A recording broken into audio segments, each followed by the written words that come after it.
আসসালামু আলাইকুম সকলকে, কেমন আছেন সবাই? আশা করি সকলে অনেক ভালো আছেন। তো আজকে চলে এসেছি 11তম বিসিএস এর সলিউশন নিয়ে, যেখানে আমরা প্রতিটি অপশন সহ ব্রেকডাউন করব। তো কথা না বাড়িয়ে শুরু করা যাক আজকের ক্লাস। আমি আরাফাত আহমেদ স্বপ্নিল, পড়ছি স্যার সলিমুল্লাহ মেডিকেল কলেজে। তো আমাদের আজকের ভিডিওর প্রথমেই রয়েছে 11তম বিসিএস এর যে কোশ্চেন গুলো এসেছিল বাংলাদেশ বিষয়াবলী থেকে। তো প্রথমে আমরা শুরু করছি। প্রথম কোশ্চেন, বাংলাদেশের জাতীয় পতাকা দৈর্ঘ্য ও প্রস্থের অনুপাত কত? এই যেন এক বাচ্চাদের কোশ্চেন, এবং এটা মোটামুটি সবাই আমরা জানি। এখন সেটা কত হবে? সেটা হচ্ছে 10:6। কিন্তু মজার বিষয় হচ্ছে আমাদের এই অনুপাত কিন্তু অনেক সময় আরো ব্রেকডাউন করেও আসতে পারে। লাইক এটাকে যদি আমরা আরো ছোট অনুপাতে নিয়ে আসি, সেটা কত হবে? 5:3। সো আমরা এই অনুপাতটাও খেয়াল রাখবো। আর এখানে বাকি যে অনুপাতগুলো দেওয়া আছে, এগুলা কোনো বিশেষ কোনো ভূমিকা এদের নাই। ঠিক আছে, সো বাকি এখানে অপশনগুলো আমাদের লাগতেছে না। এরপরের কোশ্চেনটা খুবই খুবই খুবই ইম্পর্টেন্ট। এটা মেডিকেল এবং অন্যান্য ভার্সিটি পরীক্ষার জন্য, জিকের জন্য ইম্পর্টেন্ট। কারণ নদী নালা থেকে শুরু করে বা বাংলাদেশের বিভিন্ন গান, বিভিন্ন সংস্কৃতি বিষয়ক কোশ্চেন গুলো জিকেতে বেশি আসতে দেখা যায়। এখন দ্বিতীয় কোশ্চেনটা আছে, বাংলাদেশের বৃহত্তম নদী কোনটি? আচ্ছা, প্রথমত এখানে আমাদের আছে যমুনা, ব্রহ্মপুত্র, পদ্মা, মেঘনা। গুরুত্বপূর্ণ 4টি নদীর নাম এখানে লেখা আছে। তাই বৃহত্তম কোনটি হবে? এখানে আরেকটা কথা বলে রাখি, কয়েক ধরনের এখানে কোশ্চেন আসতে পারে। ফার্স্ট অফ অল, লাইক এখানে যেমন দেওয়া আছে বৃহত্তম, তাছাড়া আসতে পারে সবচেয়ে খরস্রোতা কোনটি, বা বাংলাদেশি উৎপত্তি এবং বাংলাদেশি শেষ হয়েছে কোন নদী, বা দীর্ঘতম নদী কোনটি। সো অনেকভাবে কোশ্চেন আসতে পারে। তো আমরা প্রথমে অপশন বাই অপশন যাওয়ার চেষ্টা করব। প্রথমত যমুনা। এটি কি? এটি অন্যতম একটা প্রশস্ত নদী, এবং এটা কার প্রধান শাখা? এটা কিন্তু আমাদের দ্বিতীয় অপশনে আছে ব্রহ্মপুত্র। ব্রহ্মপুত্র থেকেই ভূমিকম্পের মাধ্যমে উৎপত্তি হয়েছে যমুনার, এবং এটাই হচ্ছে ব্রহ্মপুত্রের প্রধান শাখা। এবং ব্রহ্মপুত্র একটি নদ, এবং ব্রহ্মপুত্র কোন জেলার মধ্য দিয়ে এটা পাস করে, এটাও কিন্তু একটা গুরুত্বপূর্ণ কোয়েশ্চেন। সেটা হচ্ছে আমার নিজের জেলা ময়মনসিংহ জেলার মধ্য দিয়ে এই ব্রহ্মপুত্র নদটা চলে গেছে। এবং বা কোন নদীর তীরে, বা ব্রহ্মপুত্র নদীর তীরে কোন শহর গড়ে উঠেছে, এমন প্রশ্ন আসতে দেখা যায়। পরবর্তীতে আছে আমাদের ব্রহ্মপুত্র। এটা যদিও একটা নদ, এবং এটা আহ, আমরা জানি এটা থেকে বিভিন্ন শাখা নদী, উপনদী বের হয়ে এসেছে। এবং এটা সম্পর্কে আমরা একটু জানবো। যেমন ব্রহ্মপুত্র নদের আহ পাশাপাশি এখানে আরো কিছু ইনফরমেশন আমরা দেখতে পারি।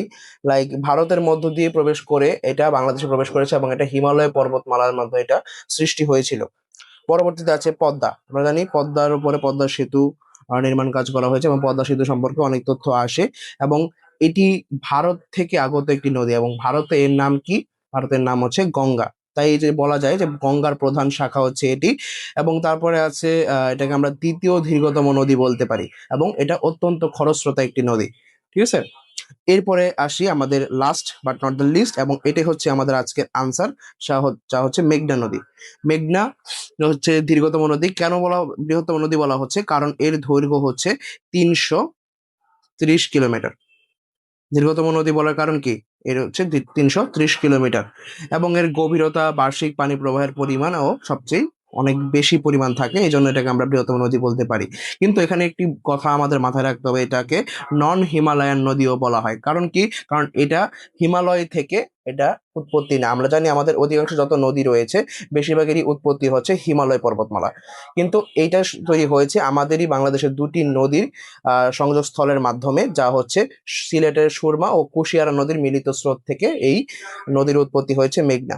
এবং এটা বৃহত্তম নদী, কারণ এটা দৈর্ঘ্য এবং এটা অনেক বড়।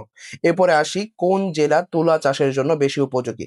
এখন মজার বিষয় হচ্ছে, আমি তোমাদেরকে আগেও বলেছিলাম যে বিসিএস এ যে কোশ্চেন গুলো দেওয়া থাকে এবং যার অপশন গুলো থাকে, তা অন্যান্য কোনো না কোনো প্রশ্নেরই আনসার থাকে। যেমন এখানে আমাদের আছে রাজশাহী, ফরিদপুর, রংপুর, যশোর। এই প্রত্যেকটা জেলা কোনো না কোনো জিনিসের জন্য বিখ্যাত। এখন তুলা চাষের জন্য বিখ্যাত, এইটা স্পেসিফিক্যালি মনে রাখতে হবে কোনটা। আগে আসি, একটা অপশন বাই অপশন যাওয়ার চেষ্টা করি। যেমন এখানে আছে প্রথমে রাজশাহী শুনলেই সবার প্রথমে মুখের মধ্যে যেটা আসে সেটা হচ্ছে আম। রাজশাহী কি চাষের জন্য বিখ্যাত? রাজশাহীতে প্রচুর আমের বাগান আছে, এবং বাংলাদেশের বিভিন্ন ধরনের যত আম রয়েছে সকল কিছুই আমরা দেখি যে এই রাজশাহীতে উৎপাদন করা হয়। তাছাড়া আরো কিছু রয়েছে যেটার জন্য রাজশাহী বিখ্যাত, যেমন রেশম। রেশম রয়েছে। তাছাড়া এখানে আমরা জানি রাজশাহী এবং তার আশেপাশে বিভিন্ন অঞ্চল নিয়ে একটা নতুন একটা অঞ্চলের নাম রয়েছে, যেটাকে আমরা বলি বরেন্দ্র। ঠিক না? বরেন্দ্র অঞ্চল বলা হয়। তো এই বরেন্দ্র অঞ্চলেও কিন্তু বিভিন্ন ধরনের ধানের চাষও করা হয়। আচ্ছা, এটা হচ্ছে রাজশাহী সম্পর্কে আমরা জানলাম। এরপর আসি ফরিদপুর সম্পর্কে। ফরিদপুর জেলা কিসের জন্য বিখ্যাত? ফরিদপুর জেলায় এখন যদিও পাটের ব্যবহার কমে গেছে, বাট পাট চাষের জন্যই ফরিদপুর জেলা বিখ্যাত। ঠিক আছে, এরপরে আসি রংপুর। রংপুর কেন বিখ্যাত? রংপুর হচ্ছে তামাক এবং হাড়ি ভাঙা আম এর জন্য বিখ্যাত। তাহলে রংপুর কেন বিখ্যাত? তামাকের জন্য বিখ্যাত। তো রংপুরে তামাকের চাষ করা হয়। সো এই হচ্ছে আমাদের ব্রেকডাউন। এখন তাহলে বাদ পড়লো কি? দেখো, আমরা আম পাইলাম, রেশম পাইলাম, পাট পাইলাম, এবং কি তামাকও পাইলাম। পাইলাম না কি? পাইলাম না হচ্ছে আমাদের যেই অতিকাঙ্ক্ষিত তুলা। তাহলে আমাদের আনসারও আমরা এই পর্যন্ত এসে পড়েছি যশোর। যশোর কেন বিখ্যাত? যশোর হচ্ছে এই তুলা চাষের জন্য বিখ্যাত। তাহলে আমাদের আনসার কি হচ্ছে? যশোর। তো আমরা এইভাবে এটা মনে রাখবো, কারণ এটার যে মাটি এবং আবহাওয়া যেগুলো আছে, এগুলো হচ্ছে আমাদের এই তুলা চাষের একটা উপযোগী পরিবেশ গড়ে তুলেছে। আচ্ছা, তো এরপরে আসে আমরা পরবর্তী কোশ্চেনে। পরবর্তী কোশ্চেনে কি আছে? বাসস কি? ঠিক আছে, এটা ঢাকা যারা থাকে তারা এটা সামনে দিয়ে আসা যাওয়া করে, সো ঢাকা এটা তাদের জন্য খুব বড় বিষয় না, কারণ বাসস হচ্ছে বাংলাদেশের যে সংবাদ সংস্থা আছে তার নাম হচ্ছে বাসস। ঠিক আছে, সো সংবাদ সংস্থা যেহেতু আমি বুঝতেছি, তার মানে বাকিগুলো আনসার হবে না। লাইক এটা কোনো ম্যাগাজিন না, বা এটা কোনো টিভি কেন্দ্রও না, বা এটি কোনো সংঘও না। ঠিক আছে, তো এটা কি হবে? এটা বাংলাদেশ সংবাদ সংস্থা, নাম হচ্ছে এটা। আচ্ছা, পরবর্তীতে আসি আমরা। বাংলাদেশের শহীদ বুদ্ধিজীবী দিবস পালিত হয় কবে? এখানেও দেখো যেই বাকি অপশনগুলো আছে সেগুলোও আমাদের কোনো না কোনো অন্য কোশ্চেনের আনসার। যেমন 26শে মার্চ আমাদের স্বাধীনতা দিবস, 16ই ডিসেম্বর আমাদের বিজয় দিবস, 21শে ফেব্রুয়ারি আন্তর্জাতিক মাতৃভাষা দিবস। তাহলে বাদ পড়লো কি? বাদ হচ্ছে 14ই ডিসেম্বর, যেটা হচ্ছে আমাদের শহীদ বুদ্ধিজীবী দিবস। তার মানে প্রতিটা অপশন আমি যে বাদ দিব, একটা অনেক মানে ইন্টারন্যাশনাল একটা ভালো মেথড আছে এমসিকিউ সলভ করার ক্ষেত্রে, যেটাকে বলা হয় এলিমিনেশন মেথড। মানে যখন আমরা বাকি অপশনগুলো যেটা আনসার না এটা যদি শিওর হইতে পারি, তাহলে যেটা আমাদের আনসার সেটা সম্পর্কে আমাদের কনফিডেন্স অনেক হাই হয়ে যায়। ঠিক আছে, এই জন্য প্রত্যেকটা অপশন সহ জানতে হবে যে বাকি অপশনগুলো কেন হলো না, বা বাকি অপশনগুলো কার আনসার আসলে। ঠিক আছে, এরপর আসি বাংলাদেশের কোন বনভূমি শাল বৃক্ষের জন্য বিখ্যাত? ঠিক আছে, আর এই কথাটার সাথে মনে রাখবা, শাল বৃক্ষের অপর নাম বলা হয় গজারি বৃক্ষ। ঠিক আছে, তো শাল বৃক্ষ কি আছে? আমরা শালবন, এটার আরেকটা নাম বলা হয় গজারি বন বলা হয়। তো শালবনের না থেকে এখানে গজারি বন থাকতে পারে। এখন আসি, দেখো এখানে কি কি আছে। সিলেটের বনভূমি আছে, পার্বত্য চট্টগ্রামের বনভূমি, ভাওয়াল ও মধুপুরের বনভূমি, খুলনা, বরিশাল, পটুয়াখালীর বনভূমি। প্রত্যেকটা বনভূমির কিন্তু এক একটা বিশেষ নাম আছে, এবং প্রত্যেকটা বনভূমি খুব গুরুত্বপূর্ণ। তাহলে কোনটা কেন গুরুত্বপূর্ণ? ফার্স্টে আসি, সিলেটের বনভূমি, এটাকে কি বলা হয়? ক্রান্তীয় চিরহরিৎ বনভূমি। ঠিক আছে, ক্রান্তীয় চিরহরিৎ বনভূমি বলা হয়। এখানে কি পাওয়া যায়? এখানে প্রচুর চা বাগান আছে। আবার আরেকটা সিগনিফিকেন্স আছে, এখানে কিন্তু প্রচুর পরিমাণ বৃষ্টিপাতও দেখা যায়। তাহলে কি এটা হচ্ছে, আমরা লিখে রাখি যাতে তোমাদের বুঝতে সুবিধা হয়। সরি, লেখাটা খুব বেশি মোটা হয়ে যাচ্ছে। আমি, তো এটা কি ক্রান্তীয় চিরহরিৎ বনভূমি বলা হয় কাকে? সিলেটেরটাকে। এবং এটার মধ্যে কি আছে? চা চাষ করা হয়, জেনে রাখতে পারো। আবার এখানে আছে পার্বত্য চট্টগ্রামের বনভূমি। তা পার্বত্য চট্টগ্রামের বনভূমি এটাও চিরহরিৎ বনভূমি। ঠিক আছে, চিরসবুজ। তারপরে হচ্ছে এখানে কি পাওয়া যায়? এখানে প্রচুর পরিমাণ সেগুন গাছ এবং গর্জন গাছ পাওয়া যায়। আমরা জানি সেগুন কি, সেগুন থেকে আমরা কাঠ পাই। তাহলে এখানে প্রচুর এটাও একটা চিরহরিৎ। তাহলে এখানে আমরা সেগুন পাইলাম। এরপরে ভাওয়াল ও মধুপুরের বনভূমি। তাহলে এটা কিন্তু গাজীপুরের ভাওয়াল এবং টাঙ্গাইল যে মধুপুর অঞ্চল আছে এই জায়গাতে অংশ। তাছাড়া আমাদের যে ময়মনসিংহ অঞ্চল, এটাও এর মধ্যেই পড়ছে। এখানেও প্রচুর পরিমাণ আহ এই ধরনের শাল বৃক্ষ দেখা যায়। তার মানে আমরা বুঝতে পারতেছি যে আমাদের আনসারটা কি হবে? এই ভাওয়াল ও মধুপুরের বনভূমি হবে, কারণ এখানে প্রচুর শাল বৃক্ষ এবং গজারি বৃক্ষ পাওয়া যায়। এই জন্য এটাকে গজারি বন বলা হয়।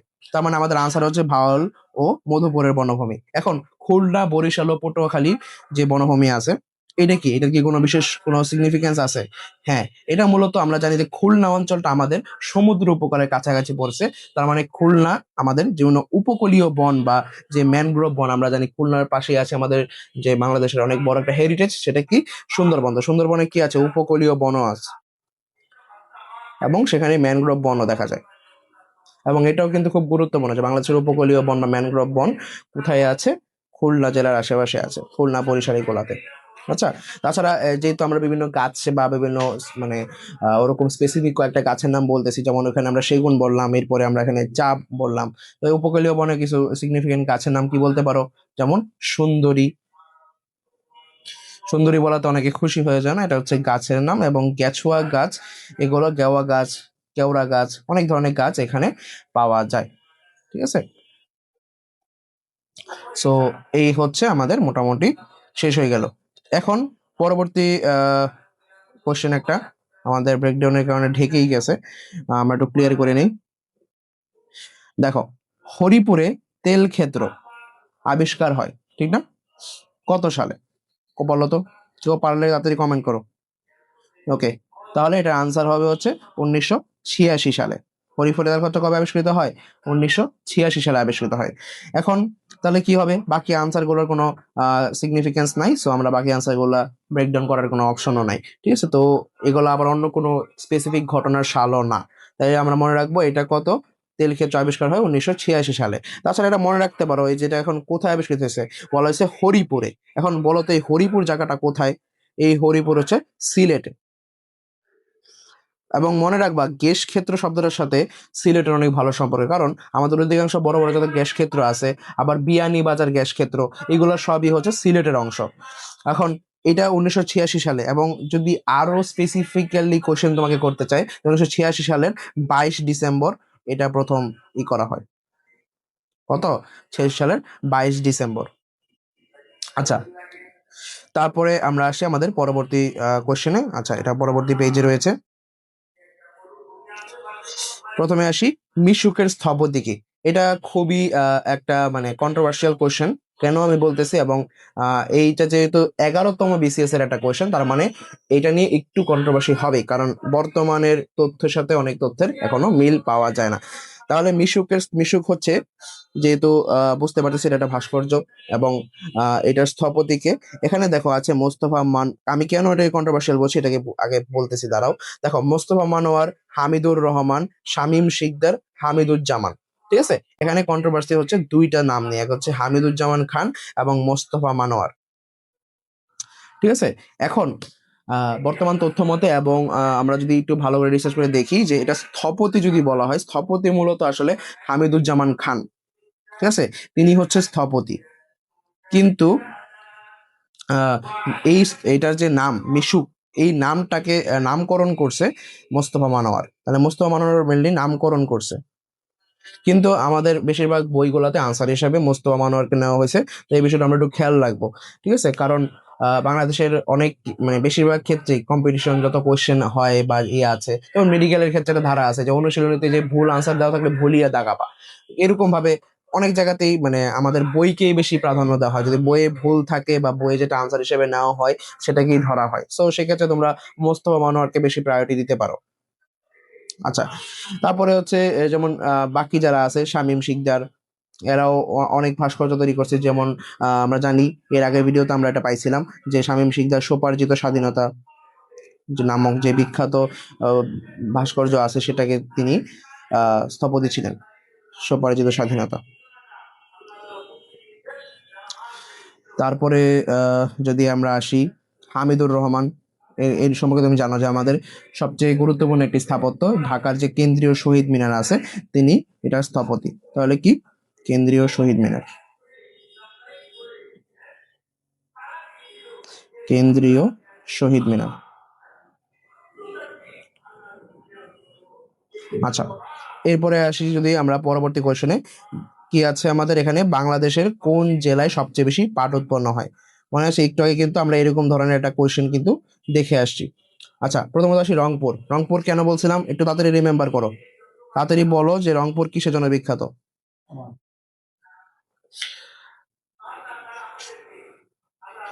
রংপুর হচ্ছে তামাকের জন্য বিখ্যাত।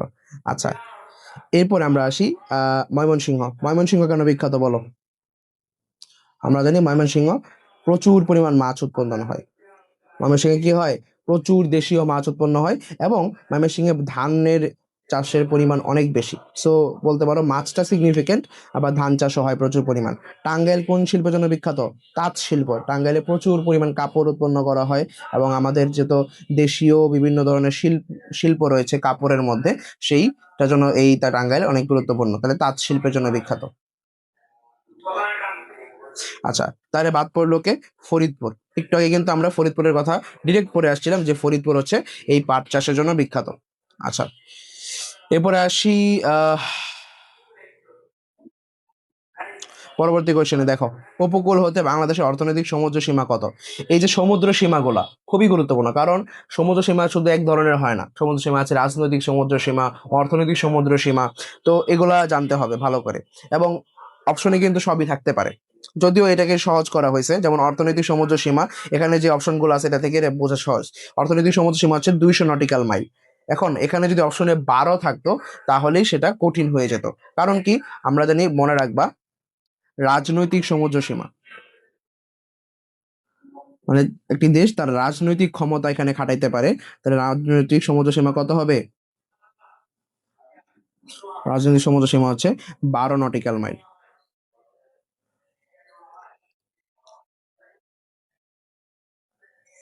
আচ্ছা, তাহলে কি পেলাম? রাজনৈতিক সমুদ্র সীমা হচ্ছে 12 নটিক্যাল মাইল, আর 200 নটিক্যাল মাইল হচ্ছে তার এক্সক্লুসিভ ইকোনমিক জোন বলা হয়। এই কথাটা মাথায় রাখতে পারো যে এটাকে বলা হয় ইইজেড। মানে কি? এক্সক্লুসিভ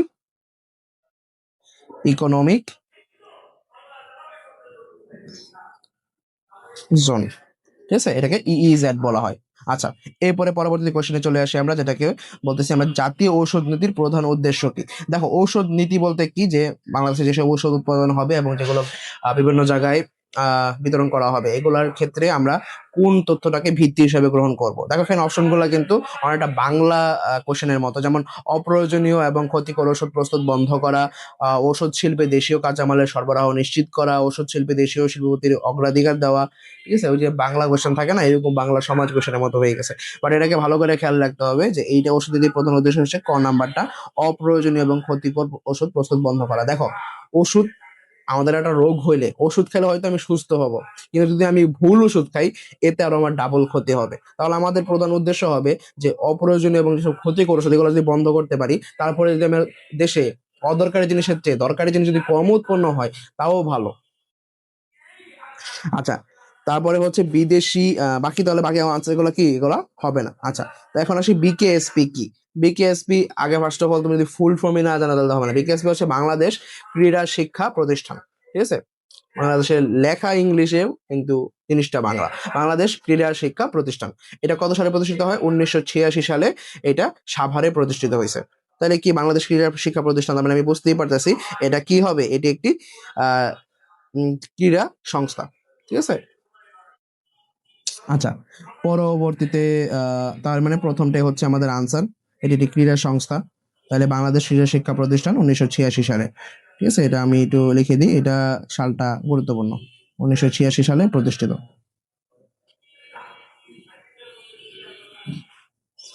আচ্ছা, তারপরে পরের কোশ্চেনে আসি। মা ও মণি। মা ও মণি হলো কি? মা ও মণি কি বলো? মা ও মণি, এটা কি উপন্যাসের নাম? এটি কি একটি ক্রীড়া প্রতিযোগিতার নাম, নাকি প্রশাসনিক শিল্পের নামে? দেখো, সবচেয়ে প্রথমে যে আনসারটা সবাই ভুল করে দাগাবে সেটাই কিন্তু প্রথম অপশনে দেওয়া আছে। যেমন একটা উপন্যাসের নাম, যে কেউ শুনে বলবে হ্যাঁ ভাই এটা মনির চৌধুরীর লেখা, হ্যান ত্যান বইলা এটা তুমি দাগাই দিবে, কিন্তু আসলে কিন্তু এটা একটা প্রতিযোগিতার নাম ছিল। এবং এটা এই জন্যই গুরুত্বপূর্ণ, এবং এগুলাই অপশন মানে তোমার কোশ্চেনে বেশি দিবে বিভিন্ন প্রতিযোগিতামূলক পরীক্ষাতে। যেমন আমরা জানি মেডিকেলের জন্য অনেক গুরুত্বপূর্ণ হচ্ছে জিকে ইংলিশ, কারণ এখান থেকে কোশ্চেন আসি, আর তোমাকে দিবেই আনকমন গুলা যেগুলো তুমি সচরাচর মানুষ ভুল করবে। তাহলে এটা কি? এটা একটি প্রকৃত প্রতিযোগিতার নাম, এবং এটা অনুষ্ঠিত হয়েছিল 1992 সালে। 1992 সালে এই প্রতিযোগিতাটি অনুষ্ঠিত হয়। আচ্ছা, তাহলে বাকিগুলো হবে না। এটার মধ্যে আসলে অন্য অপশন ব্রেকডাউনের সুযোগ কম ছিল। প্রাচীন চন্দ্রদ্বীপ অঞ্চল, হ্যাঁ মারাত্মক ইম্পর্টেন্ট।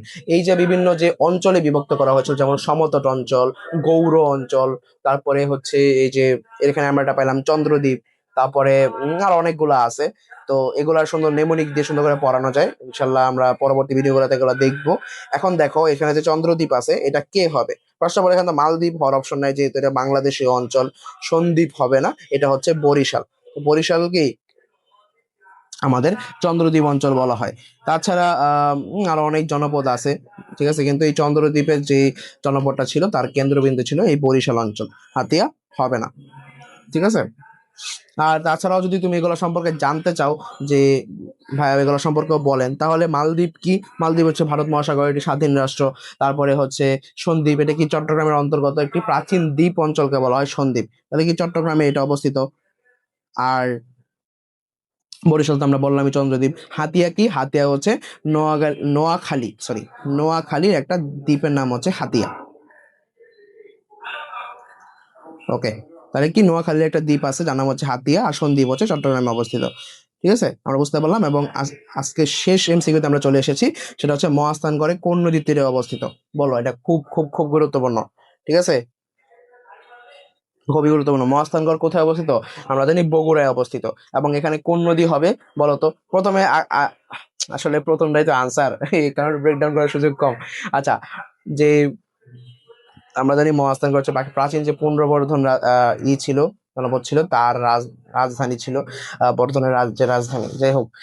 আচ্ছা, এটাই হচ্ছে মেনলি করতোয়া নদীতে অবস্থিত। এবং বাকিগুলো একটু জানার চেষ্টা করি। পদ্মা কি? পদ্মা কোথায় অবস্থিত বলো? এটা আমরা জানি রাজশাহী, কুষ্টিয়া এবং চাঁদপুর অঞ্চল দ্বারা এটা প্রবাহিত হয়েছে পদ্মা। প্রথমে রাজশাহীতে ঢুকছে, পরে আস্তে আস্তে বিভিন্ন জেলা দিয়ে গেছে। আচ্ছা, পরে আসি ব্রহ্মপুত্র, আমরা জানি এটা কুড়িগ্রাম এবং ময়মনসিংহ দিয়ে প্রবাহিত হয়েছে, একটু আগেও বলছি আমরা। এবং আজকের কোশ্চেনে অনেকগুলো নদীর কোশ্চেন আমরা পাইছি, এবং নদীর আসলে ইম্পর্টেন্ট। এরপরে কি আছে? মহানন্দা। এটি কি? এটি কোনটা দিয়ে প্রবাহিত হয়েছে? এটা হচ্ছে চাঁপাইনবাবগঞ্জ। এটা এতক্ষণ আমরা লিখি নাই, তাহলে এটা লিখে রাখি, এটা হচ্ছে চাঁপাইনবাবগঞ্জ।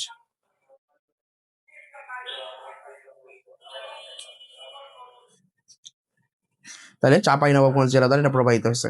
সো এরই মাধ্যমে আমরা চলে আসলাম আমাদের ক্লাসের শেষ মুহূর্তে। সো সকলকে অনেক ধন্যবাদ এই পর্যন্ত আমাদের ক্লাসটা দেখার জন্য। এবং সবচেয়ে বড় বিষয় হচ্ছে, আমি কিন্তু তোমাদেরকে প্রত্যেকটা ক্লাসের যে ক্লাস, এই যে আমি যা যা বলতেছি ব্যাখ্যা, আমি কিন্তু এই ফুল ক্লাস নোটটা তোমাদেরকে টেলিগ্রাম গ্রুপে দিয়ে দিচ্ছি। সো তোমরা অবশ্যই ক্যাপশন থেকে অথবা ডিসক্রিপশন থেকে এই ক্লাসের নোটটা নিয়ে নিবে এবং সেখান থেকে রিভাইজ করে নিবে। আর এটা সবচেয়ে বড় বেনিফিট হচ্ছে, এখান থেকে প্রত্যেক দিনের এমসিকিউ থেকে আমরা জাস্ট 16 থেকে 25টার মতো এমসিকিউ প্রতিদিন সলভ করি। এইটার মধ্যেই 10টা করে এমসিকিউ এর জন্য কুইজ থাকে, ফ্রি কুইজ। ঠিক আছে, সো এটা তোমরা যতগুলো অ্যাকাউন্ট থেকে যতবার মন চাই তুমি এক্সাম দিতে পারো। তো এক্সাম দিয়ে যদি একবার দেখে, মানে তুমি আমার ক্লাসটা করলা, এরপরে একবার নোটটাকে দেখলা, এরপরে তুমি কুইজটা সলভ করলা, তোমার এই বিশেষ কোশ্চেন থেকে আর জীবনেও ভুল হবে না। এবং এটাকে গুছিয়ে দেওয়ার সবচেয়ে মূল উদ্দেশ্যই হচ্ছে যে তোমরা যাতে একসাথে সম্পূর্ণটা রিভাইজ করে ফেলতে পারো, যাতে পরীক্ষার আগে এই রিপিটেড কোশ্চেন থেকে তুমি জীবনে ভুল না করো। এবং প্রত্যেকটা অপশন ব্রেকডাউন করে দিচ্ছি, যাতে ওই অপশন গুলা থেকে যত রিলেটিভলি কোশ্চেন আসে সেগুলো তুমি পারবা। সো সকলের জন্য অনেক শুভকামনা। সালামু আলাইকুম।